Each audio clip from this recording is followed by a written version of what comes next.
So today we're going to be talking to an expert in the glamping industry to answer some questions, and we're getting to it right now.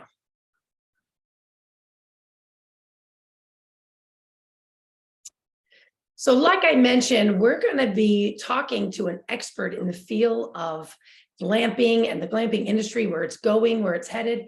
And this is Devin Allen Toll, the owner and CEO of Global Glamping, which we will get to in just a moment. So welcome, Devin. Hi, June. Hi, everybody. Thanks for having us again. This is becoming a fun little weekly, or however we're going to be doing this little podcast thing. So thanks for having me again. Cool. So I'm just going to dive right in and just ask you some questions. The first one being, how long have you been involved in this glamping industry? I know it hasn't been around that long. So how long? Great question. So I really enjoy design and architecture and, creating different spaces. And so I went to school at Palm Harbor, or excuse me, at Pearl Hall in University of New Mexico. And when I moved back to San Antonio, I ended up being able to become a housing consultant, where I did land home packages with manufactured and really high-end modular homes, and realized that there's so many different ways for alternative dwelling units, and really fell in love with the tiny home floor plans that we designed, the park model floor plans that I came up with. And so I was in the glamping industry before it was actually the glamping industry, because that was when the tiny home craze and everything, about 12, 15 years ago. And fell in love with that, and ultimately wanted to have my own little tiny home communities. And this was like before Airbnb was really getting big and stuff. So ultimately wanted to have my own little communities. And when I moved to Montana, I started seeing the domes and the yurts, and I was like, wow, this would be perfect for my tiny home community / glamping. And then I heard about glamping, didn't even know it was a real thing. And sure enough, that's how I really got into the industry, was doing manufactured modular home, park model, and tiny home floor plans. And it evolved now, into what's called glamping, glamorous camping. So there we go. Now I have to pause. Sure. Because I have to grab before I run out of juice. Well, there you go. Okay, so have you, over the recent, COVID kind of made vacations spike quite a bit in the Airbnb realm and whatnot. So have you seen any more, have bookings increased or have they decreased? And has the price of bookings per night gone up or gone down, or about stayed the same?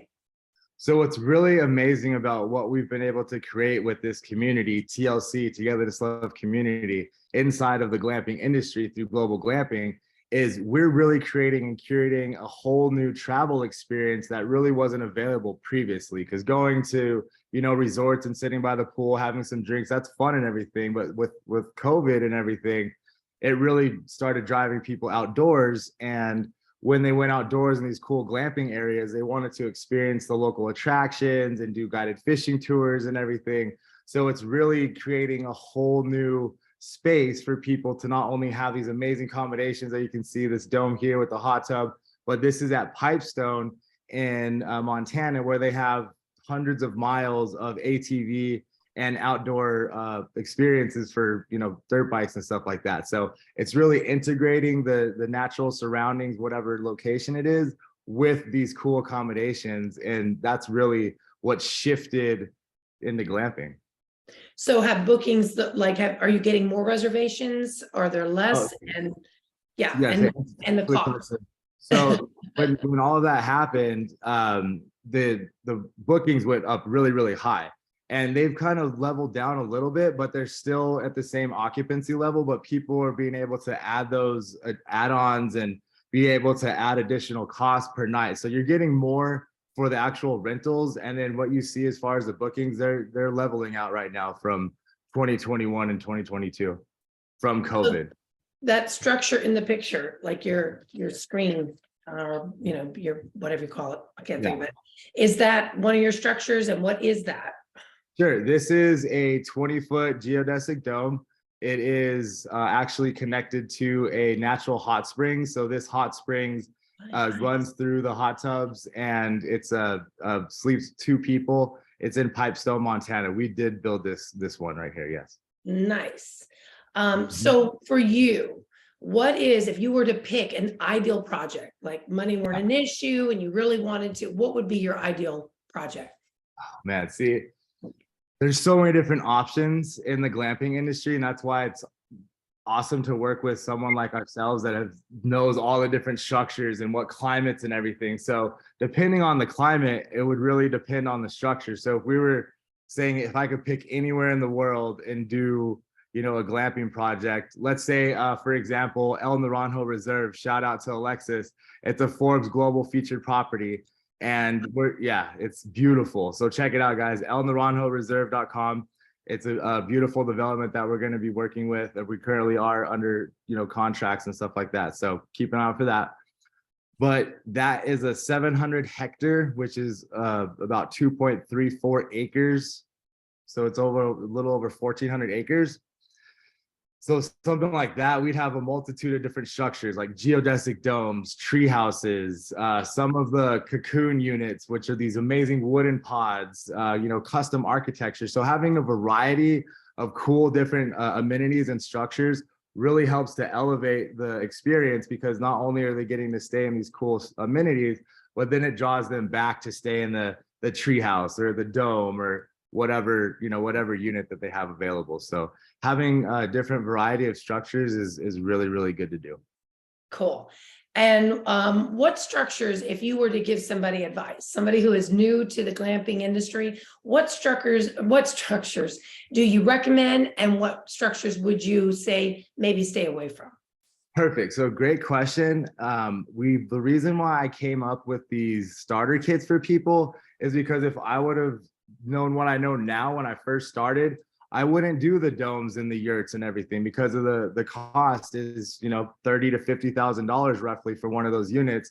And you can get a really nice bell tent with furnishing and everything for $4,000 to $7,000 and get $200 to $500 a night in some locations. So your ROI is much higher on the initial investment. So to get started in the glamping industry, you don't have to have, you know, 100, 500, $1 million. You can really start scaling with these higher end, you know, glamping tents, whether it be a safari tent, bell tent, wall tent, and curate those experiences in different locations. And then you're off to the races. So if I was to recommend a way to get started in the glamping industry, it would definitely be one of the starter kits.